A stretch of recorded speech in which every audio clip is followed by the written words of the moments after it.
Welcome to okay TV. నేను miss శ్రావ్య. ప్రస్తుత తెలంగాణ పరిస్థితులు, కేంద్రంలో బీజేపీ వచ్చింది, రాష్ట్రంలో ప్రస్తుతం అధ్యక్షులుగా ఎవరిని నియమించాలా అనేది ఒక ప్రధానమైనటువంటి చర్చగా మారింది తెలంగాణ బీజేపీలో ముఖ్యంగా. సో ఈటెల రాజేందర్ గారు తనదైన స్టైల్లో ట్రై చేస్తూ ఉన్నారు, ఆయనతో పాటు ఇంకో నలుగురు ప్రయత్నిస్తూ ఉన్నారు.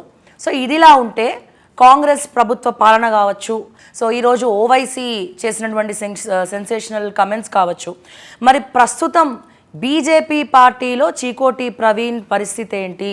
సైలెంట్ అయిపోయాడా? ఆయనకు కూడా ఏమైనా పదవి వస్తుందా? జస్ట్ పార్టీ వాడుకోవడానికి ఆయన జాయిన్ చేసుకుందా? రకరకాల అంశాల గురించి మనతో మాట్లాడడానికి చీకోటి ప్రవీణ్ అని ఉన్నారు. ఒకసారి మాట్లాడి తెలుసుకుందాం. అన్న నమస్తే. జై శ్రీరామ్. ఎలా ఉన్నారు? అసలు మీరు ఏది మాట్లాడినా అది సెన్సేషన్. కరెక్ట్గా మాట్లాడతారు. అండ్ ఇంకోటి ఏంటంటే నిక్కచ్చిగా మాట్లాడతారు, ఉన్నట్టు మాట్లాడతారు. సో ఒక రకంగా నిజంగా చెప్పాలంటే తెలంగాణలో మీరు 4 ఎంపీ స్థానాలు చాలా కష్టపడినరు, తిరిగిండ్రు.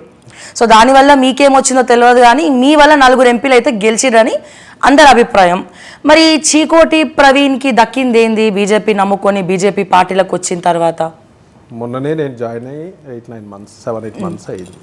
సో నేను ఒక నిస్వార్థంగా బీజేపీకి, మోదీ గారిని చూసి ఇన్స్పైర్ అయ్యి, ముఖ్యంగా నా హిందుత్వాన్ని కాపాడుకోవాలని నేను పార్టీలో జాయిన్ అయ్యాను. నిస్వార్థంగా నేను అసెంబ్లీ ఎలక్షన్లో చాలా చోట్ల తిరిగిన, ఎంపీ ఎలక్షన్లో కూడా చాలా చోట్ల తిరిగిన. ఎంపీ ఎలక్షన్లో ఒక అద్భుతమైన రిజల్ట్ వచ్చింది. ఇంకొక 2 సీట్లు రావాల్సి ఉండే, ఏదో ఇతరత్ర కారణాల వల్ల రాలేకపోయింది. 10 వస్తే I would have been more happy. సరే, 8 ఈజ్ వెరీ గుడ్ ఫిగర్. ఇంకొక సీట్ ఎక్కువ వస్తే కాంగ్రెస్ గట్ట ఒక 2 సీట్లు ఎక్కువ వచ్చినట్టు అవుతుంది. సో అక్కడ కూడా ఎక్కడెక్కడ పొరపాటు జరిగినో పార్టీ సమీక్షించి కరెక్ట్గా సరి సమానంగా 8 ఎట్లా వచ్చినాయి? అట్లా వచ్చేటట్టు ప్రణాళికలు ఏమన్నా కాంగ్రెస్ బీజేపీ కుమ్మక్కై చేసుకున్నాయా? ఇప్పుడు యాక్చువల్గా కాంగ్రెస్ వాళ్ళు 14 వస్తాయని వాళ్ళు ఒక ఆలోచనలు ఉండే. కేసీఆర్ సబ్జెక్ట్ అయితే తర్వాత చెప్తా. ఆయన 12, 13 అని ఆయన పగటి కళలు అన్నాడు. ఆయన సబ్జెక్ట్ తర్వాత చెప్తా. 14 అనుకుర్రు.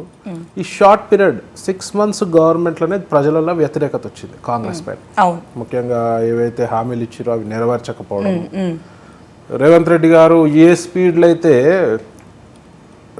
ప్రభుత్వం ఏర్పాటు చేయకముందు ఏ స్పీడ్ అయితే ఉండేను రేవంత్ రెడ్డి గారు, అంటే ఈయన వచ్చిండంటే మాకు కూడా అనిపించింది, యాజ్ ఎ లీడర్గా నాకు కూడా అనిపించింది, అరే మంచి పాలన చేస్తాడు, పాత స్కామ్లు, పాత గవర్నమెంట్ బీఆర్ఎస్ వాళ్ళది తాట తీస్తాడు రేవంత్ రెడ్డి గారు అన్న ఒక అగ్రెషన్లో వచ్చిండు ఆయన.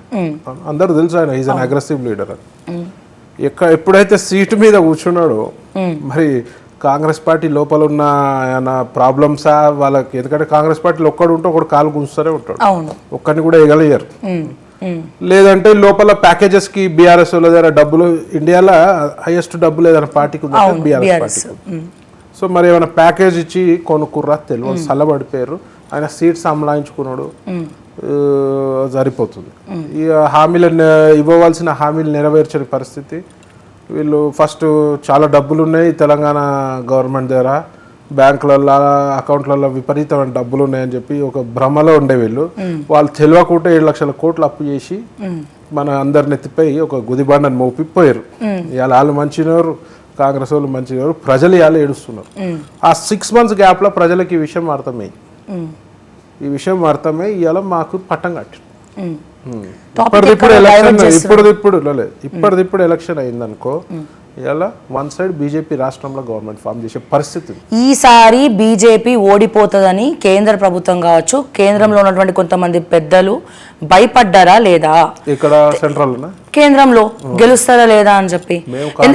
ఇప్పుడు ఇక్కడ చంద్రబాబు నాయుడు ద్వారా రేవంత్ రెడ్డిని ఒక ఫ్లైట్ లో కూర్చోబెట్టుకొని మాట్లాడి కొంతమంది డమ్మీ క్యాండిడేట్ ని కాంగ్రెస్ తరఫున మీరు పెట్టండి, దానికి కారణంగానే మల్కాజ్గిరిలో ఈటెల రాజేందర్ గెలవడానికి కేవలం మోడీ వేవ్, అక్కడ ఉన్నటువంటి కాంగ్రెస్ లో ఉన్నటువంటి సునీతా మహేందర్ రెడ్డి, చేవెలలో కొండ విశ్వేశ్వరరెడ్డి ప్లేస్ లో రంజిత్ రెడ్డిని పెట్టడం కారణం.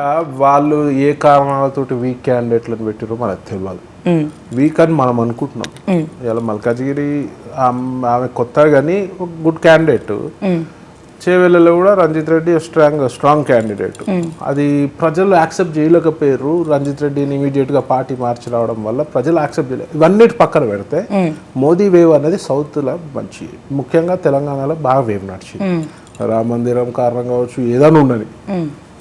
ప్రజలు కూడా సెంట్రల్లో మోదీని చూడాలని అనుకుంటారు. తెలంగాణ ప్రజలు కానీ సౌత్లో. ఈ నార్త్ సైడ్ వచ్చే వరకు కొంచెం గాలి కొంచెం చేంజ్ అయ్యింది. ఎందుకు? రీజన్ ఏంటి? ఒక 10 years గవర్నమెంట్ వచ్చిందంటే కొంచెం వ్యతిరేకత ఉంటుంది, డెఫినెట్గా కొంచెం వ్యతిరేకత ఉంటుంది. ఇంకా ఇండియా కూటమి అని చెప్పి ఉన్న స్కామ్ స్టార్లు అంతా కలిసి ఒక కూటమి చేశారు. డబ్బు విచ్చలవిడిగా వాళ్ళు పెట్టడం జరిగింది. బీజేపీ పార్టీ ఇప్పుడు కూడా డబ్బులతోటి రాజకీయం చేయదు, స్కీములను నమ్ముకొని చేసే పరిస్థితి ఉంటుంది బీజేపీలో. ఇండియా కూటమిలో అంత స్కామ్ స్టార్లు ఎవరు, ఏ పార్టీలు కలిసి అంత స్కామ్లో కలిపి ఉన్న అంత కూటమి అంతా అది స్కామ్ కూటమి. విపరీత డబ్బుల ప్రభావం కొంచెం కనిపించింది. కొంచెం యాంటీ గవర్నమెంట్ 10 years నుంచి ఉంది కాబట్టి అదొక కొంచెం ప్రభావం కనిపించింది. కానీ ఎట్టకేళ్ళకి మేమే గవర్నమెంట్ ఫామ్ చేసినాం, ఎన్డీఏ. వాళ్ళైతే 200 సీట్లు రావు, 100-150 సీట్లు రావు అనే పరిస్థితి ఉన్నది. ఎలా అలా పరిస్థితి ఏందో మీకు తెలుసు. కొంతమంది నేషనల్ లో సర్వే చేసిన వాళ్ళు ఏం చెప్పారంటే 4 కారణాలు బీజేపీ గ్రాఫ్ తగ్గడానికి, నార్త్లో ఓడిపోవడానికి. ఒకటేమో బలంగా మణిపూర్ రాష్ట్రంలో జరిగినటువంటి సంఘటన, లేకపోతే రెజ్లర్స్ మీద లాఠీ చార్జ్. ఇంకో ప్రధానమైనటువంటి అంశము కొంతమంది ఎంపీలను, వీళ్ళు అవినీతి ఎంపీలను సపోర్ట్ చేయడము, ఇమీడియట్గా వాళ్ళని పార్టీ నుంచి సస్పెండ్ చేయడము, లేకపోతే మన బెంగళూరులోన ఒక రాష్ట్రంలో ఉన్నటువంటి ఎంపీ కొడుకు ఒక అమ్మాయిని హత్య చేసేసి వాళ్ళ రిజార్ట్లో దాచిపెట్టడము. సో వీటన్నిటిని కూడా బీజేపీ ఎంకరేజ్ చేసింది. అందుకే వాళ్ళని ఏరేయలేదు కాబట్టి బీజేపీ ఈ రోజున ఇటువంటి పరిస్థితికి దిగజారిపోయింది. బీజేపీ కూడా అట్లా దిగజారడం అనేది చాలామంది జీర్ణించుకునేటువంటి ప్రశ్న. 100% అది రాంగ్. 10 years గవర్నమెంట్ ఉంది అంటే డెఫినెట్గా కొంచెము యాంటీ గవర్నమెంట్ ఎలిమెంట్ ఉంటుంది. సెకండరీ ఏమన్నా ఎంపీల ఇష్యూస్ ఉంటే పార్టీ ఎప్పుడు కూడా డైరెక్ట్ అదొక నేరం రుజువు అయితే ఇమీడియట్గా సస్పెండ్ చేయడం అట్లాంటి చర్య తీసుకుంటుంది. కానీ అది చట్టం పని. అది పార్టీ ఎప్పుడు నేరం రుజువు అయ్యి కన్విక్షన్ పడితే ఇమీడియట్గా యాక్షన్ తీసుకుంటుంది. పార్టీ ఆరోపణ రాగానే యాక్షన్ తీసుకునే పరిస్థితి ఉండదు. సరే, మీరన్నట్టే చట్టం పని అయితే మరి త్రివిధ దళాలు బీజేపీ కోసం ఎట్లా పనిచేస్తున్నాయి? ఈడీ యాక్షన్ తీసుకోవాల్సింది ముందే ప్రెస్ మీట్లు పెట్టి మరి బీజేపీ వాళ్ళు ఎట్లా చెప్తున్నారు? 100% ఈడీ యాక్షన్. అట్లా అంటే నేను కూడా చెప్పిన కవిత అరెస్ట్ కాబోతుందని చెప్పిన, అదో ప్రిడిక్షన్. అది ఎందుకంటే ఆ కేసు ఇంటెన్సిటీ చూసి చెప్పడం జరుగుతుంది. నేను చెప్పినందుకు అయింది, నేను చెప్పినందుకు ఈడీ ఉంటుందా? అయితే బీజేపీ వాళ్ళందరికీ ప్రిడిక్షన్ నేర్చుకున్నారా? జ్యోతిష్యాలు చెప్పడం కాదు. కవిత విషయంలో నేను క్లియర్ కట్గా ఒక 6 months బ్యాక్ ఆమె అరెస్ట్ కాకుండా ఒక 4 నెలల ముందే చెప్పడం జరిగింది. ఆమె అరెస్ట్ అవుతుంది అంటే ఆమె ఆ కేసు ఇంటెన్సిటీ కొంచెం స్టడీ చేస్తే తెలుస్తుంది ఆమె అరెస్ట్ అవుతుంది. ఇవాళ ఈడీ బీజేపీ చేతిలో ఉండాల్సిన అవసరమే లేదు. ఈడీ బీజేపీ చేతిలో ఉంటే వ్యవహారం వేరే ఉండేది. ప్రతిపక్షాలు ఓర్వలేక ఒక దుమ్మెత్తి పోసే ధోరణితో తట్టుకోలేకపోతారు మళ్ళీ వచ్చే వరకు.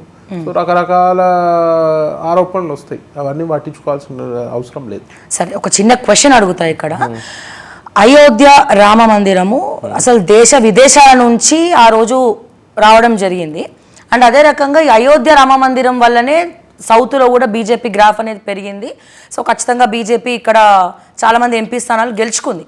కానీ అయోధ్యలోనే ఓడిపోవడానికి కారణం ఏంటి? కారణం అంటే అక్కడ పరిస్థితులు ఏమున్నాయో, అక్కడ లోకల్గా ఏం అసంతృప్తి, కొందరేమో రోడ్ వైడనింగ్ జరిగింది, డెవలప్మెంట్ జరిగినాయి, వాళ్ళకి పునరావాసం ప్రాపర్గా అందలేదంటే అదొక యుద్ధ ప్రతిపాదన దశగా జరిగింది.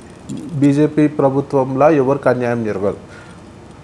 ఆ కాంపెన్సేషన్ ఏమైనా లేట్ అయ్యి ఉంటుంది తప్పించి ఏం లేదు. దానికి ఒక పెద్ద చర్చించాల్సిన విషయం ఏం కాదు.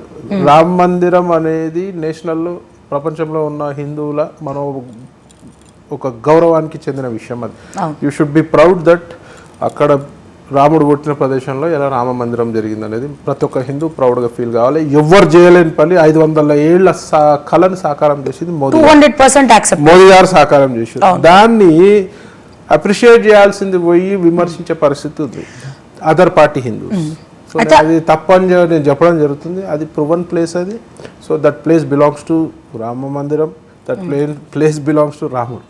ఇంకా అందులో ఆలోచన లేదు, ఎక్కడ లోపాలు ఏమైనా లోపాలు అయి ఉంటాయి. యాజ్ అన్ హిందూ నేను కూడా గర్వపడుతున్నా నిజంగా. అద్భుతమైనటువంటి రామ మందిరం అనేది ఒక యూపీ ఇష్యూ కాదు, అయోధ్య ఇష్యూ కాదు, it's a world wide issue, హిందువులకు సంబంధించి ఇష్యూ. కాబట్టి మీరు సిగ్గు శరం లేకుండా అవతల పార్టీ హిందూస్ మమ్మల్ని విమర్శించే ముందు ఆలోచించాలి. అలా పొద్దున్న లేవగానే బొట్టు పెట్టుకుంటాడు, పొద్దున్న లేవగానే దేవుడికి దండం పెట్టుకుంటాడు, దేవుడికి మొక్కుతాడు, నా కుటుంబం బాగుండాలి, నేను బాగుండాలి, నా ఆస్తులు మంచిగా ఉండాలని. ఒక నేషనల్ ఇష్యూ వచ్చే వరకు వేరే హిందువులకు అన్యాయం జరిగితే పట్టించుకునే పరిస్థితి ఉండదు, వేరే మన గుళ్ళకు అన్యాయం జరిగితే పట్టించుకునే పరిస్థితి ఉండదు. ఎంతసేపు నీ స్వార్థం గురించి నువ్వు దేవుడిని మొక్కుతావు. Being a Hindu you should be proud. Shameless గా బిహేవ్ చేస్తారు. అది ఇప్పుడు తిరుపతి అందరు దేవుడు, ఆంధ్రప్రదేశ్లో ఉన్నా కూడా తిరుపతి అనేది వరల్డ్ వైడ్ హిందూ దేవుడు. సో ఆ ఇష్యూని అక్కడితోటి అనుకోవద్దు, అక్కడ ఓడిపోయినాము గెలిచినాము అనేది పక్కన పెడితే అది మనకు ఒక గౌరవం తెచ్చిన ప్లేసు. ఆ క్రెడిట్ అంతా మోదీ గారికి దక్కుతుంది. ఇవాళ అన్ని పేపర్లో ప్రధాన ఇష్యూ అయోధ్య రామ మందిరం డ్రైనేజ్ సిస్టమ్ సరిగ్గా లేదని ప్రధాన పూజారి చర్చ ఆయనే చెప్పిండు. అండ్ లీక్ అవుతుంది, వాటర్ అంతా కూడా లీక్ అవుతుంది. ఎలక్షన్స్ కోసమే కావాలని కంప్లీట్ చేసిర్రు బీజేపీ. ఇప్పుడు అది రామ మందిరం ట్రస్ట్ వ్యవహారం, అది అక్కడ ఏమేమి మిస్టేక్స్, ఇప్పుడు కొత్త కన్స్ట్రక్షన్ అవుతుంటే కొన్ని ఏమైనా తేడాలు ఉండొచ్చు. ఒకటే ఇప్పుడు మన దగ్గర కూడా ఎట్లుంటుంది, ఏడొస్తుంచో లీకేజ్ ఉంటే పెద్ద సినిమా చేసి చూపిస్తారు, అవసరం లేదు. అలా ఏమున్నా ప్రజల డబ్బుతో కట్టింది అది. అందరూ, నేను కూడా చందా ఇచ్చిన దానికి, అందరు ఇష్టంతో ఇచ్చినారు, ఎవరు కూడా బలవంతంతో కాదు. సో అది ఒక అద్భుతమైన ప్రదేశం అవుతుంది, దాని మీద కామెంట్ చేయాల్సిన పని లేదు. ఇదే విషయము తెలంగాణలో యాదాద్రి కట్టినప్పుడు ఇట్లా లీకేజ్లు అయితే బీజేపీ వాళ్ళు ఒకటే, యాదాద్రిలో జరిగింది అవినీతి. కాంట్రాక్ట్ రేట్స్ తీయండి మీరు, ఏం కాంట్రాక్ట్ రేట్స్ ఇచ్చిర్రు, బయట ఏం రేట్ నడుస్తుంది, ఎక్స్ట్రీమ్ అవినీతి. కాళేశ్వరం ప్రాజెక్టులో అవినీతి, ఏ ప్రాజెక్ట్ అయినా అవినీతి, ఏ బిల్డింగ్ అయినా అవినీతి. ఇలా ప్రజాభవన్ పోయి చూడండి ఒకసారి, అంత లగ్జరీస్గా ఏం అవసరం అండి మీకు. అంటే ఒక ప్యాలెస్ కేసీఆర్ అంటే ఎట్లా అంటే, నేను ఒక రాజు మహారాజా, ఫలక్నుమా ప్యాలెస్ కూడా కొట్టుకపోతుండే, ఇంకో 5 ఏళ్ళు ఉంటే అందులోనే ఉంటుంటే నేనే మీర్ ఉస్మాన్ అలీ ఖాన్ రేంజ్లో అయినా తయారవుతుండే. సో ఈడ జరిగింది అవినీతి, ఆడ అవినీతి జరగలే, నీతి జరిగింది అంటారు. 100% ఒక చిత్తశుద్ధితోటి మన హిందువుల మనోభావాలను కాపాడే దిశగా 500 ఏళ్ల కళను సాకారం చేసిన ఘనత మోదీ గారికి ఉంది. అక్కడ ఎలాంటి అవినీతి జరిగే ఆస్కారమే లేదు. బీజేపీ ప్రభుత్వంలో అవినీతి అనేది జరగదు. అవినీతి చేసే వాళ్ళని ఎంకరేజ్ చేస్తుందా బీజేపీ? ఎప్పుడు చేయదు. మరి ఇంతమంది ఐఏఎస్ ఆఫీసర్లు తెలంగాణలో గద్దను పట్టుకున్నారు, మొత్తం సొమ్మంతా కొల్లగొట్టిండ్రు. ఈ రోజున తెలంగాణ పెద్ద సెన్సేషన్. ఎందులో నెంబర్ 1 అయిందిరా నాయన అంటే ఐఏఎస్ ఆఫీసర్, ఒక్కొక్క ఐఏఎస్ ఆఫీసర్కి పేరు నేను చెప్పాను కానీ మీకు కూడా తెలుసు, మీ దృష్టిలో కూడా ఉంది. 12 మంది ఐఏఎస్ ఆఫీసర్లకు ఒక్కొక్కడికి 30,000 కోట్ల ఆస్తులు అంటే బీజేపీ నిద్రపోతుందా? కళ్ళు మూసుకుందా? బీజేపీ కాదు, ఇప్పుడు ఒక ఐఏఎస్ ఆఫీసర్ ఉన్నాడు, నేను పేరు చెప్పా. ఐఏఎస్ ఆఫీసర్ చరిత్ర మొత్తం ఒక వారంలో వస్తుంది.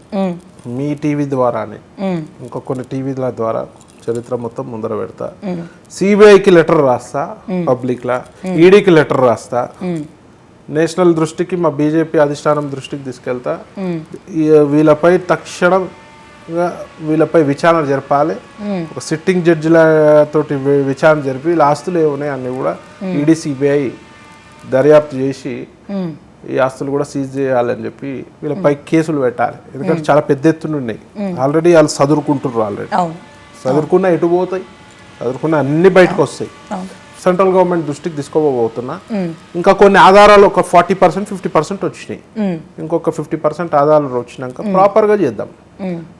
ఎవ్వరిని ఇక్కడ సమస్య లేదు. అట్లాంటివి చేసిన వాళ్ళు బీఆర్ఎస్ ప్రభుత్వ హయాంలో ఎవరైతే ఒక ఎమ్మెల్యే మంత్రులు సంపాదించలే, వీళ్ళు సంపాదించిన ఎవరైతే అక్రమ ఐఏఎస్లు ఉన్నారో వాళ్ళకు ఊరుకునే పరిస్థితి లేదు. సిబిఐకి లెటర్ రాయబోతున్నా. నాకు నమ్మకం కలగట్లేదు. ఎందుకంటే బీజేపీ తెలంగాణలో కళ్ళు మూసుకుంది, స్వార్థ రాజకీయాలు జరుగుతున్నాయి బీజేపీ పార్టీలో. ముఖ్యంగా తెలంగాణ విషయానికి వస్తే ఒక్క దమ్మున్న లీడర్ని చూపించండి బీజేపీలో. బండి సంజయ్ గారు చూడండి, రఘునందన్ రావు గారు చూడండి, కిషన్ రెడ్డి, అందరూ ఒక మంచి లీడర్లు. మరి వాళ్ళు ఎందుకు మాట్లాడరు?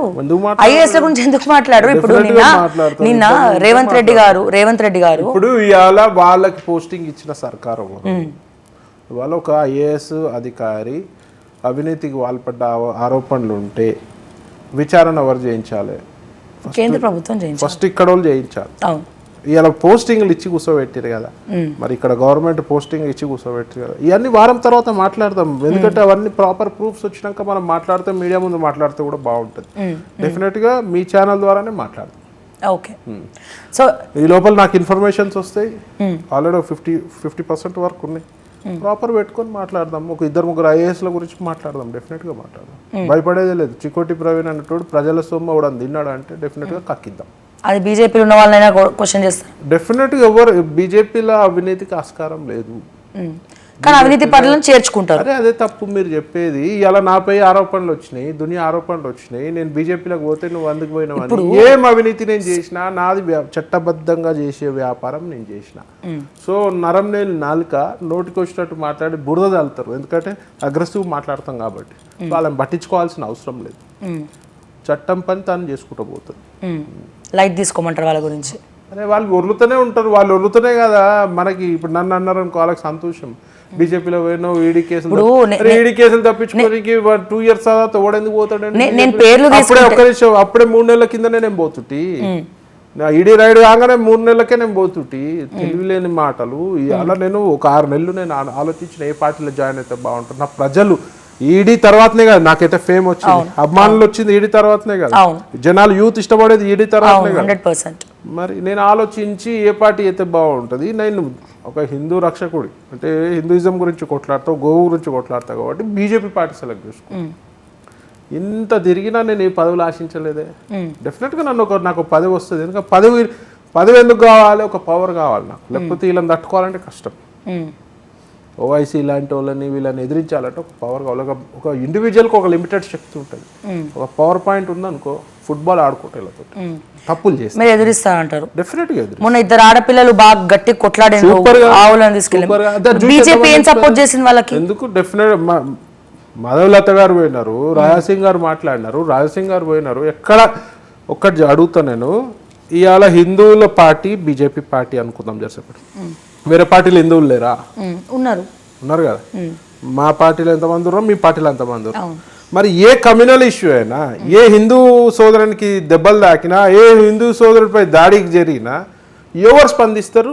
మీరు చెప్పండి. శ్రావ్య గారు మీరు చెప్పండి. బీజేపీ. కాంగ్రెస్ వాళ్ళు స్పందిస్తారా? లేదు. బీఆర్ఎస్ వాళ్ళు స్పందిస్తారా?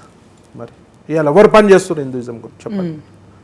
స్పందించేటోళ్ళని కూడా విమర్శిస్తారు, చెప్పందుకొని కొట్టాల్సింటారు. ఎక్కడ ఏ కమ్యూనల్ ఇష్యూ అయ్యి మనోళ్ళకి దెబ్బలు తాకితే మేమే పోవాలి. మొన్న కూడా మెదక్ జిల్లాలో ఆవులని ఆపనీకి కట్ చేయనీకి ఆపనీకి పోతే, విచ్ ఇస్ సుప్రీంకోర్టు రూల్ అగేన్స్ట్గా ఆర్డర్సే ఉన్నాయి క్లియర్ కట్గా. పోతే వాడు చాకుతోటి వాడు స్టాబింగ్ చేసిండంటే వాడు ఎంత ప్లానింగ్ తోటి వాడు వెపన్స్ పెట్టుకొని తిరుగుతున్నాడు. ఇలా హిందువులపై కేసులే. ఇలా మా ఎంపీ గారు రఘునందన్ రావు గారు పోయి కోర్టు వేసుకొని కోర్టులో పోయి వాదించొచ్చాడు. ఇవాళ ఏ పార్టీ వాడు స్పందించాడే? ఈ 7 MIM సీట్ల గురించి, ఒక ఎంపీ సీట్ గురించి. సరే అన్న, మీరు గోవుల కోసం కష్టపడతారు, కాపాడతారు అని అంటా ఉన్నారు కదా. నేను ఒక అడ్రస్ చెప్తా, అక్కడికి వెళ్ళే దమ్ముందా మీకు? పటన్ చెరులో ఆల్ కబీర్ కంపెనీ అని ఒక కంపెనీ ఉంది. నాకు పటన్ చెరు చిన్నప్పుడు మా అమ్మమ్మ ఊరు అదంతా కూడా నాకు బాగా తెలుసు. ఆవులని ఆడ కోసి మాంసం తయారు చేసి, మాంసం తీసి, మాంసం తోటి సమోసాలు చేసి ఎక్స్పోజ్ చేస్తారు. మరి ఇంతమంది బీజేపీ వాళ్ళు ఉన్నారు, పడంచెర్ల కార్యకర్తలు ఉంటారు, మెదక్ ఎంపీ రఘునందన్ ఉంటారు. ఒక్కసారి చిన్నప్పటి నుంచి చూస్తున్నా నేను ఆ కంపెనీని. అది పైకి మాత్రం అన్ని లీగల్ ఉంటాయి, లోపల చేసేవన్నీ ఇల్లీగల్ పనులు. దాన్ని ఎందుకు ప్రక్షాళన చేయరు? దాన్ని ఎందుకు కాపాడరు? 100% మొన్న మాట్లాడింది 100%. నాకు ఇప్పుడు అక్కడ పోవాలంటే ఎన్నో బ్యారికేడ్స్ ఉంటాయి. అవును. ఇలా ముషిరాబాద్లో కూడా ఒక ఏరియాలో కబేలా నడుస్తుంది. కబేలా ముసుగులా నాకు ఒక ఇన్ఫర్మేషన్ వచ్చింది, ఇది గోవులను కట్ చేస్తుంది. నేను ఒక 500 మందిని తీసుకొని పోవాలను, నన్ను పోనిస్తుందా ఈ గవర్నమెంట్ అని అడుగుతున్నా. నేను అనౌన్స్ చేసిన మరుక్షణం నన్ను అరెస్ట్ చేస్తారు, అనౌన్స్ చేసిన మరుక్షణం నన్ను హౌస్ అరెస్ట్ చేస్తారు. ఇలా పటంచారు పోదామంటే చెప్పండి, పోదాం. 100% పోదాము. మనం పోయే టైంకి ఏం చేస్తారు? లీగల్ గా ఫిట్నెస్ లేని ఆక్సిజన్ తీసుకొచ్చి పెడతారు. అక్కడ జరిగే పనులు ఒకటి, చేసేది ఒకటి. అయితే 24 hours నిఘా పెట్టాలి దాని మీద. ఆ నిఘా అనేది 24 hours పెట్టాలి. అది ఎవరి బాధ్యత? సుప్రీంకోర్టు ఆర్డర్స్ బేఖాతరు చేస్తుంది స్టేట్ గవర్నమెంట్. గత ప్రభుత్వం చేస్తుంది. సేమ్ మిస్టేక్ ఈ కాంగ్రెస్ ప్రభుత్వం. ఈ కాంగ్రెస్ ప్రభుత్వం అయితే డైరెక్ట్ చెప్పి మంత్రివర్యులే తప్పది. ఇప్పుడు ఇక్కడ లా అండ్ ఆర్డర్ కంట్రోల్ చేసేది ఎవరు? స్టేట్ గవర్నమెంట్ కదా. ఇది కేంద్ర ప్రభుత్వానికి ఎట్లా సంబంధం ఉంటుంది చెప్పండి. వాళ్ళ ఇప్పుడు మనం కెమెరా ఇక్కడ నుంచి అక్కడికే పోయే లోపలనే వాళ్ళు లీగల్గా చేసే పని చేస్తారు. ఈడ 24 hours కంప్లీట్గా సర్వలైన్ సిస్టమ్ ఉండి ఆపే పరిస్థితి ఉండాలి. ఆ బాధ్యత ఎవరు తీసుకోవాలంటే రాష్ట్ర ప్రభుత్వం తీసుకోవాలి. ఇవాళ మేము ఒక 500 మంది 1000 మంది పోతే అందరు వస్తారు. గోప్రేమికులు విపరీతంగా వచ్చేవారికి ఆడ పోయి చేసేది ఏమి ఉండదు. ఆడ కమ్యూనల్ ఇష్యూ అవుతుంది. అండ్ ఎందుకంటే మనం పోయే వరకు మనం చేసుకుంటే హల్చల్ చేసుకుంటే పోయే వరకు ఆడ ఏం ఇల్లీగల్గా ఏం కానీ అంత కప్పి ఉంచి పెడతారు. పోయే వరకు వీళ్ళు ఉంటా మా మీద దాని మీద దాడి చేసారని మన మీద కేసులు పెడతారు. ఈ చిత్తశుద్ధి గోపై ప్రేమ మనసులోకి వెళ్ళి రావాలి. ఏదో ఇలా మీరు క్వశ్చన్ చేస్తారు, శ్రావ్య క్వశ్చన్ చేస్తుందని నేను అనొద్దు, చీకొండి ప్రవీణ్ క్వశ్చన్ చేస్తున్నాను, అట్లా కుదరదు. సో మనస్ఫూర్తిగా మనం హిందూ పుట్టినందుకు నువ్వు ఏ పార్టీలోనే ఉండు, మినిమం కర్టసీ మన ధర్మానికి న్యాయం చేయాలి. సో అది పరిస్థితి. ఇవాళ లోక్సభ చూసారా మీరు? లోక్సభ ఇవాళ ఈరోజు జరిగింది సెషన్. సో దీంట్లో ఓవైసీ ప్రమాణ స్వీకారం చేస్తూ జై పాలిస్తానీ అని అక్బర్. సో ఏ రకంగా చూడొచ్చు అంటే చట్టసభలో పార్లమెంట్లో ఇంతమంది మధ్యలో ప్రమాణ స్వీకారం చేస్తూ భారతదేశంలో ఉంటూ సో అట్లీస్ట్ జై భారత్ అంటే ఒక అర్థం ఉంది కానీ వేరే దేని గురించో ఇట్లా జై పాలిస్తానీ అని మాట్లాడడం ఏ రకంగా చూడొచ్చు? నేను చెప్తున్నా కదా, ఇవాళ మతోన్మాదులు అంటే ఎవరన్నా అంటే ఎంఐఎం పార్టీ ఒక విపరీతమైన వాళ్ళ బాడీ అంతా మతోన్మాదంతో నిండిపోయి ఉంటుంది. ఒక టెర్రరిస్ట్ అయినా సరే, వాడి వల్ల కొన్ని వందల వేల లక్షల మంది చచ్చినా సరే, వాడు వాళ్ళ కమ్యూనిటీకి చెందితే వీడికి ఆ విషయంలో ఇండియా మొత్తం పేరు వస్తుందంటే వాడిని సేవ్ చేయడానికి ఎంకపోయారు. అట్లాంటి పరిస్థితి అలా జై భారత్ అనాలి, జై పాలస్తీనా అంటాడు, జై పాకిస్తాన్ కూడా అంటారు. సిగ్గు శరం లేదు. మనోళ్ళు కూడా బుద్ధి ఉండాలి, ఆలోచించే ఓల్డ్ సిటీలో ఉండే ఆలోచించేటోళ్ళకి కూడా ఉండేటోళ్ళకి కూడా ఆలోచన ఉండాలి. ఇవాళ ఎక్కడ ఏ ఉగ్రమూలాలు ఇండియాలో ఏ ఇష్యూ చేసినా ఉగ్రమూలాలు వచ్చి ఓల్డ్ సిటీలో జరుగుతుంది. బంగ్లాదేశ్ రోహింగ్యాలు ఎంతమంది ఉన్నారు ఓల్డ్ సిటీలో, పాకిస్తాన్ నుంచి ఎంతమంది వచ్చి ఉన్నారు. పోలీసు వాళ్ళు ఇవాళ పోయి మొన్న ఇష్యూ అయింది కదా, తొందర బంద్ చేయాలంటే ప్రాబ్లమే. జూబ్లీహిల్స్లో పోయి జూబ్లీహిల్స్లో అట్లాంటి ఛాన్సే లేదురా బాబు. ఎక్కడ అన్యాయం జరుగుతుంది, ఎక్కడ లా దాటి పక్కకు పోతారో అక్కడ స్ట్రైట్ చేస్తారు. రేపు జూబ్లీహిల్స్లో చేసినా చేస్తారు. ఓవైసీ స్టేట్మెంట్ చూసిరా, జూబ్లీహిల్స్ అయితే చేస్తారా? అట్లా ఇవాళ మీ అండ చూసుకొని రోహింగ్యాలు, మీ అండ చూసుకొని ఉగ్రవాదులు, మీ అండ చూసుకొని చట్ట వ్యతిరేక పనులు చేసేటోళ్ళు, గంజాయి బ్యాచ్లు, ఇవాళ చైన్ స్నాచర్లు ఎక్కడ ఉంటారు? ఓల్డ్ సిటీలో ఉంటారు. ఎవరు అండ చూసుకొని ఎంఐఎం పార్టీ అండ చూసుకొని ఉంటారు. వీళ్ళందరికీ వత్తాసు పలుకుతూ సిగ్గు శరం లేకుంటే అలా పోయి జై పాలస్తీనా అంటున్నారు. జై భారత్ అని ఏ రోజు అన్నారే? జై శ్రీరామ్ అనమంటే మీకు ప్రాబ్లం. ఎందుకంటే మా మతంని జై భారత్ అయితే అందరూ భారత్ మాతకి జై అంటే తప్పలేదు కదా. మన దేశం పుట్టిన దేశాన్ని అయితే మనం గౌరవపరచడంలో తప్పలేదు కదా. ఇవాళ వీళ్ళు ఉగ్రవాదుల ముసుగులో ఉన్న తీవ్రవాదులు. అట్లాంటి వాళ్ళు జై పాలస్తీన్ అంటారు, జై పాకిస్తాన్ అని అంటారు. బెంగళూరులో ఒక సభల ఒక ఓవైసీ ఉన్నాడు, అక్బరుద్దీన్ ఓవైసీ ఉన్నాడు. ఒక అమ్మాయి వచ్చి జై పాకిస్తాన్ అని. సో హడావిడిలో మీడియా ఉంది కాబట్టి వచ్చి మనసులో వానికి సంతోషం అవుతుంది, కానీ వచ్చి పక్కకు జరుపుకుంటా వేరు. ఇవాళ అదే మనం మన వాళ్ళైతే ఒకటి చేయడు. అంటే మన హిందువులు కూడా అంత కలిసికట్టుగా ఏం లారు కదా, మనకి ఎందుకు అనుకుంటారు. అసలే ఉండరు. ప్రాబ్లం మన దగ్గరే ఉంది యాక్చువల్గా. హిందూ ఒక మంత్రి డైరెక్ట్ చెప్తుండే ఇది ముస్లింల పార్టీ, కాంగ్రెస్ పార్టీ. ముస్లింలు ఉండేపటికే అలా కాంగ్రెస్ పార్టీ ఉందని చెప్తున్నారు. అంత సిగ్గు లేకుండా చెప్తారు. ముస్లింలను గౌరవించు తప్పలేదు. ముస్లిం పార్టీ అంటే మరి పీకనికి పెట్టుకోరా హిందువులనల్లా. పుట్టి ఎంఐఎం లెక్క ఒక సపరేట్ పార్టీ పెట్టుకోండి మీరు. ఎంఐఎం లెక్క అందులో ఉండే హిందువులకు సిగ్గు ఉండాలి ఫస్ట్. సో ఈ మార్పు అనేది మన నుంచి మారాలి. మనం మారం. మోదీ గారు గుడి కడితే వీళ్ళకి ప్రాబ్లమే. నేను వినయనగర్లో గణేష్ టెంపుల్ పక్కన ఒక కాంప్లెక్స్ కట్టినా. గుడికి రెంట్స్ వస్తాయి, దీప నైవేద్యాలకి, దీపధూప నైవేద్యాలకి ఒక మంత్లీ ఇన్కమ్ వస్తుందని కాంప్లెక్స్ కడితే రోజు ఒక హిందువే దానికి యాంటీగా జిహెచ్ఎంసీలో కంప్లైంట్, ఆన్లైన్ కంప్లైంట్. ఇది డీవియేషన్ ఉంది, ఇది డీవియేషన్. నల్ల పెడితే డీవియేషన్ అంటారు, ఒక పైప్ లైన్ వేస్తే డెఫినెట్గా ఉంటుంది డీవియేషన్. సో మనోళ్ళతోటే మనోళ్ళకి ప్రాబ్లం ఉంటుంది. ముస్లిం వచ్చి చందా ఇచ్చిపోయాడు గుడికి, అన్న బాగా కడుతురు అని చెప్పి నాకు తెలిసిన అవుతాను ఉంటే వచ్చి చందా ఇచ్చిపోయారు. సో నేను అనేది ఏంటంటే మన దాంట్లో మనం మారాలి. సో వీళ్ళు పాలస్తీన్ జై పాలస్తీన్ అనడంలో నాకైతే పెద్ద ఆశ్చర్యంగా అనిపించలేదు. వాడి మనసులో ఉన్నది బయటకు అన్నాడు, వాడు స్లిప్ అయినట్టున్నాడు. వాడు జై పాకిస్తాన్ మనసులో అనుకున్నాడేమో అట్లా బయటకు వచ్చింది. సో బీజేపీ పరిస్థితి ఏంది తెలంగాణలో? పోటాపోటీగా ఒకవైపు ఈటల రాజేందర్ గారు, మరోవైపు డికే అరుణ గారు, రఘునందన్ రావు గారు వీళ్ళందరూ ప్రయత్నిస్తూ ఉన్నారు. కానీ రాజాసింగ్ గారు మాత్రం ఈటల రాజేందర్ ఇప్పటి వరకు ఆయన కమ్యూనిస్ట్ భావాలు ఉన్నటువంటి వ్యక్తి, ఇప్పటి వరకు జై శ్రీరామ్ అని లేదు, ఇప్పటి వరకు పూజలు చేయలేదు. నేను కూడా ఏకీభవిస్తా. డైరెక్ట్ చెప్పారా రాజాసింగ్ గారు? డైరెక్ట్ చెప్పారు, డైరెక్ట్ చెప్పిండు. యాక్చువల్ గా డైరెక్ట్ చెప్పాడు, సీరియస్ గా డైరెక్ట్ చెప్పిండ్రు. సో అటువంటి వ్యక్తి అధ్యక్షులుగా పనికిరాడు అని చెప్పిండు. బట్ ఈటల రాజేందర్ ఏమో ఎలివేషన్ లాంటి డైలాగులు అయితే నేను 5 సీఎంలతో కొట్లాడినా అది ఇదని చెప్పి ఈటల రాజేందర్ గారు అన్నారు. బట్ ఇంకొక వారం రోజుల్లో అనౌన్స్మెంట్ రాబోతోంది. సో మీరు ఎవరికి ఇస్తారనుకుంటున్నారు ఈ అధ్యక్ష బాధ్యతలు అనేవి? ఆల్మోస్ట్ 17 స్టేట్స్లో పవర్లు ఉన్నాం. 10 ఏళ్ళ నుంచి గవర్నమెంట్ నడిపినాం అంటే అధిష్టానం గురించి చెప్తున్నాం. సో ఒక సక్సెస్ఫుల్ పార్టీ బీజేపీ పార్టీ. మా పార్టీకి తెలుసు ఎవరికి ఇస్తే బాగుంటుందో, ఎవరికి ఇవ్వకుండా బాగుంటుందో, ఎవరు అయితే కరెక్ట్గా నడిపించగలుగుతారో. సో పార్టీ ఎక్స్పర్ట్స్కి తెలుసు, దాని మీద పెద్ద పట్టించుకోవాల్సిన తెలుసని ఎట్లా అంటారు మీరు? పప్పుల కాలేసింది లాస్ట్ టైము. బండి సంజయ్ మంచిగా పార్టీని గాడిలో పెట్టి గ్రాఫ్ పెంచితే బండి సంజయ్ కష్టపడుతురు కదా అని చెప్పి చాలా మంది కంప్లైంట్ ఇచ్చారు. ఆయన అధ్యక్ష పదవి పోయింది, గ్రాఫ్ పడిపోయింది కదా. లేకపోతే ఇప్పుడు మీ బీజేపీ అధికారంలో ఉండేది కాదంటారా? అట్లా ఉండదండి. మీ స్పెక్యులేషన్స్ మీరు చెప్పుకుంటే కుదరదు. అప్పుడు ఏం చెప్పారు? కవితను అరెస్ట్ చేసి బీజేపీ రాష్ట్రంలో అధికారం వస్తుంది అన్నారు.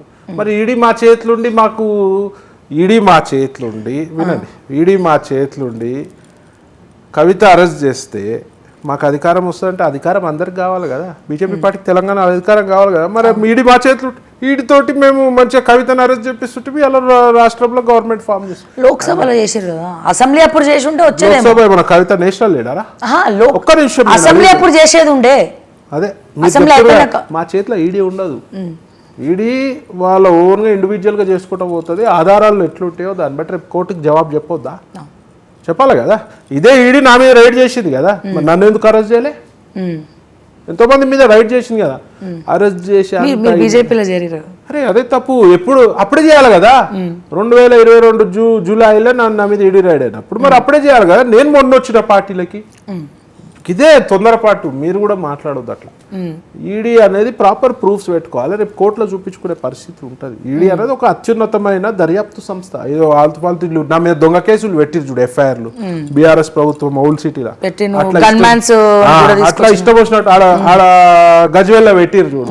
ఇష్టం వచ్చినట్టు సీఏకి ఫోన్ చేసి మంత్రి డీసీపీకి ఫోన్ చేసి కేసు పెట్టంటే ఇట్లా పెట్టంగానే అట్లా ఉండదు ఈడీలా.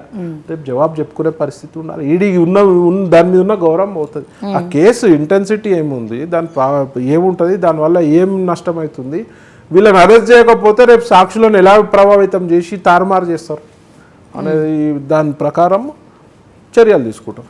మాకు ఆ రోజు మేము ఒకవేళ అరెస్ట్ చేసి మా గవర్నమెంట్ మాకు వస్తుంది, ఈడీ మా చేతులు ఉందంటే డెఫినెట్గా చేస్తుంటాం. ఈడీ అనేది మా చేతులు ఉండదు, అది రాంగ్ స్పెక్యులేషన్స్ అని నేను చెప్తాను.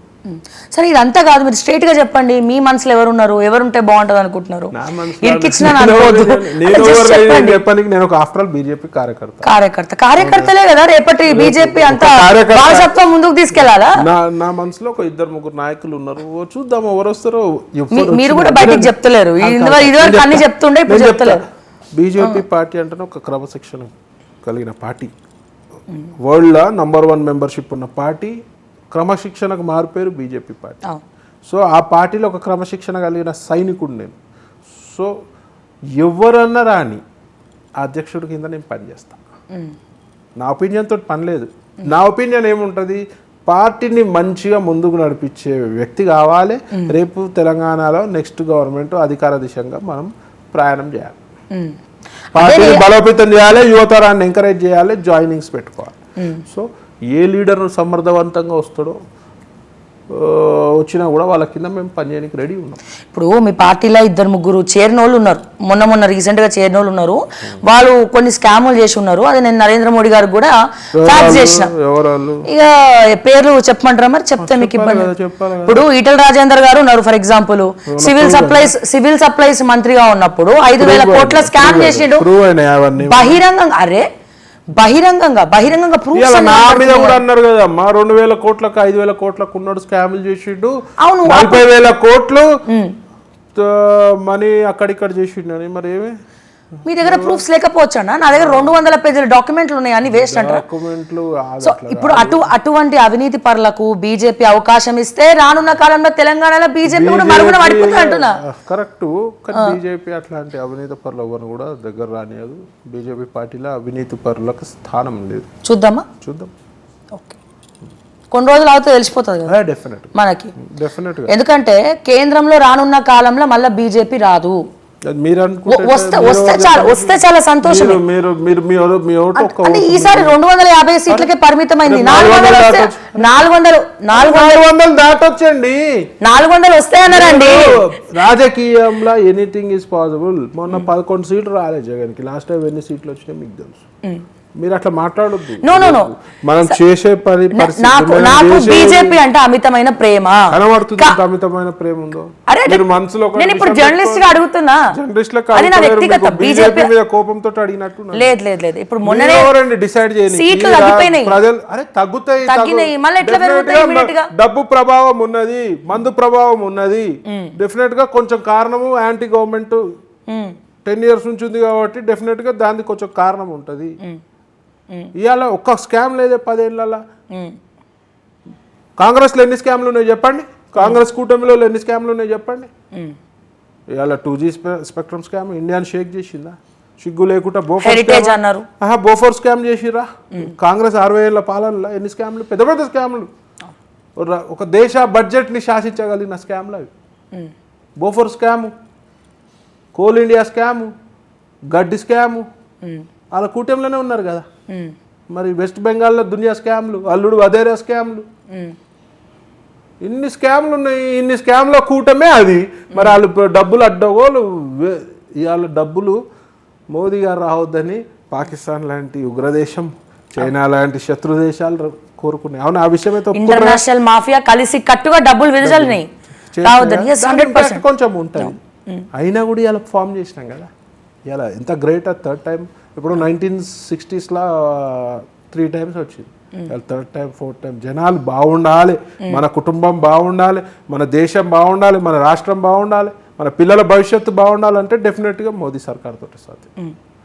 ఈ స్కీములు పేరట స్కామ్లు కాదు, అదంతా స్కామ్ స్టార్. మేమంతా స్కీమ్. వచ్చే ఎలక్షన్స్ లో కూడా 4వసారి కూడా మళ్ళీ 100% మేమే బీజేపీ.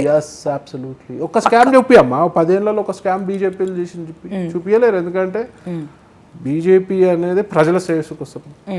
ఇవాళ భారతదేశంకి ఎక్కడ ప్రపంచంలో పోయినా ఒక ప్రత్యేకమైన గుర్తింపు ఉందా లేదా? నిజం చెప్పు, నువ్వు ఒక న్యూట్రల్ గా చెప్పు, జర్నలిస్ట్ కాకుండా చెప్పు. యాజ్ ఇండియన్ సిటిజన్ 100% గుర్తింపు ఒక వాల్యూ ఉందా? 100%. ఇలా ప్రపంచ దేశాలంతా కూడా ఒక భారతదేశానికి వాల్యూ ఇస్తుంది. వాళ్ళ దేశం వాళ్ళ చేతిలోకి వస్తే అన్ని ఉగ్రదాడులు, అన్ని ఇక్కడికి వెళ్ళి స్లీపర్ సెల్స్ అన్ని లేచిపోతుంటాయి. ఇవాళ స్లీపర్ సెల్స్ ఇవాళ వాళ్ళ దేశంకి పోయి సర్జికల్ స్ట్రైక్ చేసి అంత దమ్మున్న నాయకుడు వేరే పార్టీలో లేడు. ఇవాళ మోదీ గారు కాబట్టి వాళ్ళ దేశంలో పోయి సర్జికల్ స్ట్రైక్ చేశారు, ఒక భయంలో పెట్టారు. ఇవాళ వేరే దేశాలు ఇటు చూడాలంటే భయపడే పరిస్థితి. ఆ దమ్మున్న నాయకులు ఓట్లు వేయరోళ్ళకి సిగ్గులేదని చెప్తాను నేను. ఇవాళ 3,000కో 5,000కో ఆశపడి మన జీవితాన్ని, మన పిల్లల జీవితాన్ని తాకట్టు పెట్టినట్టు. సో మళ్ళీ వచ్చే ఎలక్షన్ అప్పుడు కూడా సేమ్ ఇట్లానే కూర్చొని మాట్లాడదాం. ఎలక్షన్ రిజల్ట్స్ వచ్చిన తర్వాత ఎస్, ముఖ్యంగా ఇప్పుడు తెలంగాణ అధ్యక్షులు అయితే ఎవరు వస్తారు అనేది మీరు మనసులోనే పెట్టుకుంటారు. మొట్టమొదటిసారి వింటున్నా చీకోటి ప్రవీణ్ అన్న అనే వ్యక్తి ఏదైనా స్ట్రైట్ ఫార్వర్డ్ గా మాట్లాడతాడు, కానీ మీరు బయటికి చెప్తలేరు. లైన్ దాటి నేను పోలేను, పార్టీ లైన్ దాటి పోను. పార్టీ వాళ్ళు పిలిచి నా అభిప్రాయం అడిగితే నేను చెప్తా, డెఫినెట్గా చెప్తా. ప్రజల సభ ఇప్పుడు మీరు వచ్చి మీ టీవీ వాళ్ళు అడిగితే నేను చెప్పలేను కదా. నేను ఇట్లా చెప్తా. పార్టీ ఏ నిర్ణయంకి తీసుకున్నా దానికి కట్టుబడి ఉండాల్సిన బాధ్యత ఒక పార్టీ మెంబర్గా ఉంటున్నా. సో నా అభిప్రాయం పార్టీ వాళ్ళు అడుగుతారు చెప్తా, వేరే వాళ్ళు అడిగితే నేను ఎట్లా చెప్తా. సరే ఓకే, ఏది వచ్చినా ఎవరు వచ్చినా మా ఇక్కడ ప్రభుత్వం రావాలి, పార్టీని బలోపేతం చేయాలి, అది రాకపోతే మళ్ళీ 6 నెలల వచ్చిండ్రు అనుకో సరిగా పని చేయకపోతే తీసేస్తారు కదా. చీకోటి ప్రవీణ్ అనే వ్యక్తి ఎంతసేపు హిందూయిజం గురించి మాట్లాడుతూ ఉన్నాడు, దైవత్వం గురించి మాట్లాడుతూ ఉన్నాడు. 6 నెలలైంది కాంగ్రెస్ ప్రభుత్వం వచ్చి, ఈయనకు కూడా కాంగ్రెస్ అంటే ఇష్టం, రేవంత్ రెడ్డి అంటే ఇష్టం, ఒక్కదాన్ని కూడా వేలెత్తి చూపుతలేడు, అసలు సైలెంట్ అయిపోయాడు అని చెప్పి మాట్లాడుకుంటా ఉన్నారు. సో మీరు కూడా కాంగ్రెస్ వాళ్ళకి మద్దతు పలుకుతురా, వత్తాసు పలుకుతురా? అందుకే నేను ప్రతి ఒక్క ఇంటర్వ్యూలో నేను నిలదీస్తా, బీఆర్ఎస్ చేసిన తప్పులని. కాంగ్రెస్ పార్టీ ప్రభుత్వం వెలికి తీయకపోతే వాళ్ళ ప్యాకేజీలకు అమ్ముడు పోయినట్టే లెక్క. ప్రతి ఒక్క ఇంటర్వ్యూలో నేను అది చెప్తా. ఇంతకుముందు మీ స్టార్టింగ్ అప్పుడు కూడా చెప్తున్నా కదా, రేవంత్ రెడ్డి ఒక స్పీడ్లో వచ్చిండు, మరి ఎందుకు స్లో అయిండు? ముఖ్యమంత్రి గారు స్లో కావద్దు కదా. మరి వాళ్ళ శాఖలల్లో వారు డిఫరెంట్ మంత్రిత్వ శాఖలలో జరిగిన అవినీతిపై ఫైళ్ళు మాయమైనాయి, ఫైళ్ళు దగ్గమైనాయి, ఓఎస్డీని చేసిరో మరి ఎవరు చేస్తారు? ఇప్పుడు గొర్రెల స్కామ్ ట్రెండింగ్ లో ఉంది. ఏ స్కామ్ అని ఉన్నది? ఇప్పుడు మంత్రి సంతకం పెట్టకుండా ఫైల్ ఎట్లా మూవ్ అయింది? తలసానిని తీసుకొచ్చి బొక్కలేయచ్చు కదా, ఎందుకు వేస్తలేరు మరి ఇక్కడ? ఇప్పుడు అదే నేను అడుగుతున్నా, ఏ ప్యాకేజీలకు అమ్ముడు పోయారు వీళ్ళు? ఫోన్ ట్యాపింగ్ కేసు అని ఊరుకులాడారు. మీరు కూడా కంప్లైంట్ ఇచ్చారు? అబ్సల్యూట్లీ. ఏమైంది ఇప్పటివరకు నాకు ఒక ఫోన్ కాల్ రాలేదు, నన్ను పట్టించుకున్నాను. మరి అలా ఎంతసేపు ఆ డీసీపీలు ఓకే, నో డౌట్ వాళ్ళు ఒక వరస్ట్ ఫెలోస్ ఎవరైతే ఫోన్ ట్యాపింగ్కి పాల్పడ్డారో, పర్సనల్స్గా కూడా విన్నారంటే ఇక దానంత నీచమైన పని లేదు. వాళ్ళకి ఎవరు ఇన్స్ట్రక్షన్ ఇచ్చారు? ప్రభాకర్ రావుకి ఇచ్చిర్రు కదా. చెప్పారు ప్రభాకర్ రావుని తేలేకపోతారు. ప్రభాకర్ రావుకి ఎవరు ఇన్స్ట్రక్షన్ ఇచ్చిరా? కేసీఆర్ ఇచ్చిండా, కేటీఆర్ ఇచ్చిండా, లిక్కర్ రాని ఇచ్చిందా, ఎవరు ఇచ్చారు చెప్పాలిగా. చెప్పే పరిస్థితే లేదు. అంటే వీళ్ళు వీడికి పక్కకు పెట్టారు, ప్రజలు ఇప్పుడు కొత్త దాంట్లో పడతారు, మర్చిపోతారు. నేను అదే చెప్తాను. కాళేశ్వరము, ఫోన్ ట్యాపింగ్, వివిధ శాఖలలో ఉన్న అవినీతి, ఎలక్ట్రిసిటీ ఉన్న ఇష్యూ, దానికి ఉల్టా ఏమంటారు, అది చోర్ కొత్తవాళ్ళు కూడా అంట ఆడే దొంగతనం చేసి ఉల్టా కమిషనర్ తిట్టిండంట. అట్లున్నది ఇల్లు. కేసీఆర్ ఎంత నెగ్లిజెన్స్ గా చెప్పింది, జవాబు చెప్పండి మొన్న రిప్లై.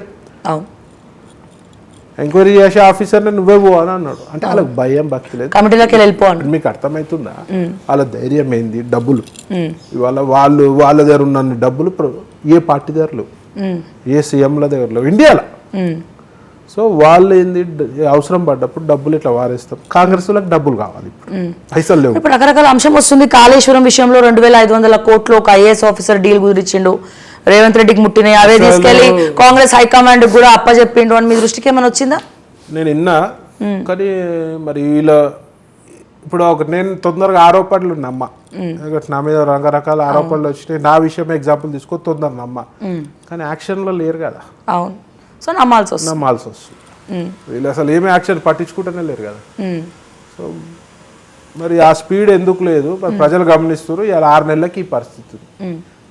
ఈ 6 నెలలకి ఈ పరిస్థితి ఉంది. ఎంపీ ఎలక్షన్లో ప్రజలు చీకొట్టే పరిస్థితి. నేను విశ్వసించి నమ్మి పాత గవర్నమెంట్ మీద ఉన్న కోపంతో, బీఆర్ఎస్ పార్టీ మీద ఉన్న కోపంతో నీ దగ్గరకు వచ్చారు కాబట్టి అలా నేను ప్రజలు విశ్వసిస్తున్నారు. రేవంత్ రెడ్డి గారు, మీరు సమగ్ర విచారణ జరిపి దీనికి ఎవరెవరు స్కాములు పాల్పడి గట్టిగా యాక్షన్ తీసుకుంటే నేను కూడా రేవంత్ రెడ్డి గారు హీరో అని చెప్తాను. అంటే స్టేట్మెంట్లలో యాక్షన్ తీసుకుంటున్నారు. స్టేట్మెంట్ ఏమన్నా ఎవరని వచ్చు, పవర్ చేతుంది.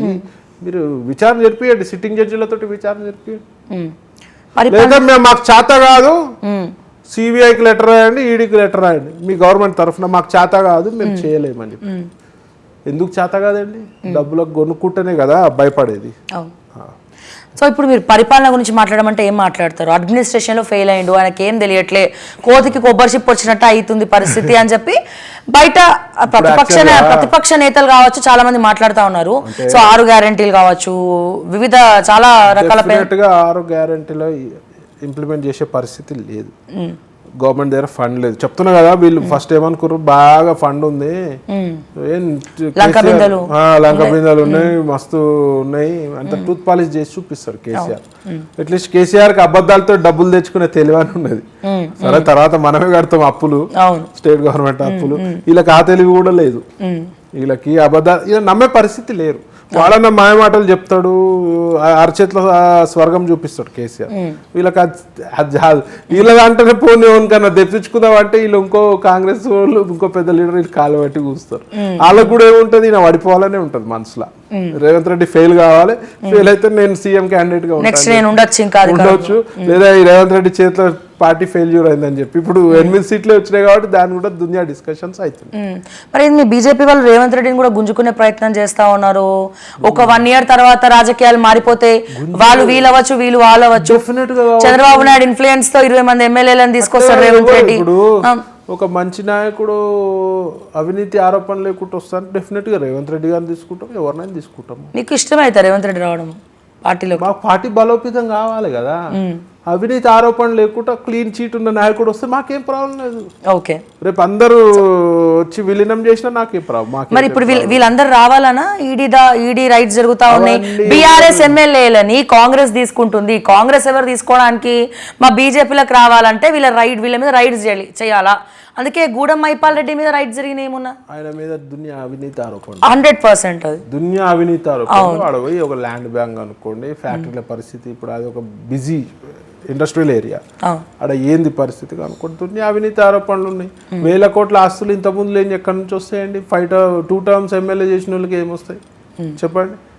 ఇవాళ ఎవ్వరు చెప్తున్నారు కదా, బీఆర్ఎస్ హయాంలో జరిగినంత అవినీతి ఏ హయాంలో జరగలేదు ఇండియా లెవెల్లో. I'm not talking about state, total all over India లెవెల్లో ఇక్కడ కూడా జరగలేదు. వాళ్ళందరూ తీస్తే దిమ్మె తిరిగే నిజాలు వస్తాయి. బీఆర్ఎస్ పరిస్థితి ఏందంటారు? బీఆర్ఎస్ పార్టీ ఫ్యూచర్ బాగుండాలి. బీఆర్ఎస్ పార్టీ అంటే పోయి విలీనం కావాలి ఎంఐఎం పార్టీలో.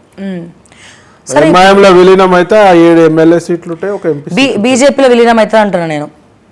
హరీష్ రావు రెడీగా ఉన్నాడు, ఆల్రెడీ మంత్రాలు. నేనేం చెప్తున్నా, దాని విలీనం అనకుండా ఎవరైనా రావచ్చు పార్టీలకి. మా క్లియరెన్స్ ఉంటే ఇప్పుడు నేను ఫస్ట్ టైం పోయిన ఆ పార్టీలో జాయిన్ కానికి వాళ్ళు రమ్మన్నారు, తర్వాత నన్ను ఆపారు. కొన్ని కంక్లూజన్కి రాలే, కొన్ని డౌట్స్ ఉండే, క్లియర్ చేసుకుని తీసుకురు. అట్లనే ఎవరైనా సరే మచ్చలేని లీడర్ ఉంటే డెఫినెట్ గా తీసుకుంటాం, రావచ్చు. అవునండి, ఇప్పుడు బీజేపీకి బలమైన ప్రతిపక్షం ఏది? కాంగ్రెస్ పార్టీ. మరి రానున్న ఎలక్షన్స్ లో మీకు ఇక్కడ ప్రాంతీయ పార్టీ సపోర్ట్ కావాలి కదా, బీఆర్ఎస్ సపోర్ట్ వద్దా? మాకు ఇప్పుడు 8 సీట్స్ వచ్చినాయి. మా పవర్ ఏందో, ఓటింగ్ శాతం ఎంత పెరిగిందో మీ అందరికి తెలుసు. సో డెఫినెట్ గా నెక్స్ట్ మేమే గవర్నమెంట్ చాలా పెరిగింది, కానీ బీఆర్ఎస్ ఓట్లు బీజేపీకి పడ్డాయి అంతే. బీఆర్ఎస్ ఎవరు అంటే బీఆర్ఎస్ పుట్టుక నుంచి ఉన్న పార్టీ కాదండి. నేను చెప్తా, మీరున్నారు ఇవాళ, మీరు మొన్నేమో బీజేపీకి వేసు, రేపు కాంగ్రెస్ కి వేయచ్చు. అని దానికి ఏముంది? కాంగ్రెస్ వాళ్ళు బీజేపీకి వేయచ్చు, క్రాస్ ఓటింగ్ జరగవచ్చు. ప్రజలకు ఏముంది, డెవలప్మెంట్ ఎట్లుంది, మేము సురక్షితంగా ఉన్నామని చూస్తే వాళ్ళు అంతే కదా, అంతే 100%. బీఆర్ఎస్ పని అయిపోయింది, ఎవరిన లెగిసి పడ్డది. వీళ్ళ తప్పిదాల ఒక నియంత. ఆయన కేసీఆర్ నథింగ్ బట్ నియంతనే కదా, హిట్లర్ లెక్కనే ఆయన. డెఫినెట్ గా సెల్ఫ్ గోల్ కొట్టుకున్నారు. ఇప్పుడు మీకు అన్ని పార్టీస్ లో మీకు పరిచయాలు ఉన్నాయి కదా, వస్తున్నారా? ఇప్పుడు బీఆర్ఎస్ కూడా ఖాళీ అవ్వబోతుందా? కాంగ్రెస్ లోకి వస్తారా, బీజేపీలోకి వస్తారా? ఇప్పుడు ఈ కేసీఆర్ సమీక్ష పెట్టిండు అందరు ఎమ్మెల్యేల తోటి, సమీక్ష ఎమర్జెన్సీ పెట్టిండు. ఎమర్జెన్సీ పెడితే కాంగ్రెస్ కి వెళ్ళి ఒకరిద్దరు, మన బీఆర్ఎస్ కి వెళ్ళి కాంగ్రెస్ లో పోతే బట్టలు చెప్పుకుంటుండు. మొన్నటి దాకా మీరు వేరే పార్టీ ఎమ్మెల్యేలని, కాలేజీలు ఉన్న వాళ్ళని బెదిరించి ఫీజు రియంబర్స్మెంట్ ఆపి, నువ్వు 100 కోట్ల ఫీజు రియంబర్స్మెంట్ ఆ కాలేజీలోకి ఆపి, నువ్వు ఎమ్మెల్యే, నువ్వు మా పార్టీలోకి వస్తేనే నీ రియంబర్స్మెంట్ రిలీజ్ చేస్తాం, ట్రాన్స్ఫర్ చేస్తామని చెప్పి బెదిరించి బ్లాక్మెయిల్ చేసి నువ్వు పార్టీలకు గుంజుకున్నావే. ఇవాళ నీ పార్టీకి వెళ్ళి పోతుంటే నీకు ఎందుకు అంత కాలుతుంది? వాళ్ళు అట్లా చెప్తలేరు. తెలంగాణ పార్టీ కాబట్టి తెలంగాణ వాళ్ళంతా అన్ని పార్టీలకు వెళ్ళి మా పార్టీలకు వచ్చి విలీనమైన అధికారం కోసం అంటారు వాళ్ళు. అదే ఏమంటారు, మా దాంట్లోకి వచ్చిన వాళ్ళకి అదే బాధ.